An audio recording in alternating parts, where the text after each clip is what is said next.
આવ્યો છું આજે તમારા માટે ઊંચા મોડલમાં સસ્તી ગાડીઓ લઈને આવ્યો છું. કમ રેન્જની અંદર ગાડીઓ છે અને ગાડીઓ બધી ઊંચા મોડલમાં છે અને ભાવ સૌથી બજાર કરતા સૌથી વ્યાજબી ભાવમાં લઈને આવી. 16 નું મોડલ છે, સેકન્ડ ઓનર છે, VXI વેરિયન્ટમાં છે, પ્યોર પેટ્રોલમાં ગાડી છે. આની કિંમત છે 2,95,000 રૂપિયા.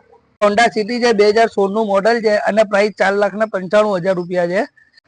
આ 2014 નું મોડલ છે, સેકન્ડ ઓનર છે, 57,000 ગેરંટેડ ભરેલી છે, પ્યોર પેટ્રોલમાં છે અને આની કિંમત છે 1,65,000 રૂપિયા. 19 નું મોડલ છે, ફર્સ્ટ ઓનર છે, 40,000 ગેરંટેડ ભરેલી છે, પ્યોર પેટ્રોલમાં ગાડી છે. આની કિંમત છે 2,25,000 રૂપિયા. આ 2013 નું મોડલ છે, Tata safari storm, second owner ગાડી છે. ખાલી કિંમત છે માત્ર 3,25,000 રૂપિયા. આ છે 2011 નું મોડલ છે, ફર્સ્ટ ઓનર ગાડી છે અને ગાડી ખાલી 16,500 કિલોમીટર ચાલેલી છે. આની કિંમત છે 2,25,000 રૂપિયા. આ સિડાન ગાડી લઈને આવી ગયા છે તમારા માટે. 2011 નું મોડલ છે, સેકન્ડ ઓનર, પેટ્રોલ CNG માં છે, 2,25,000 રૂપિયામાં. Honda Amaze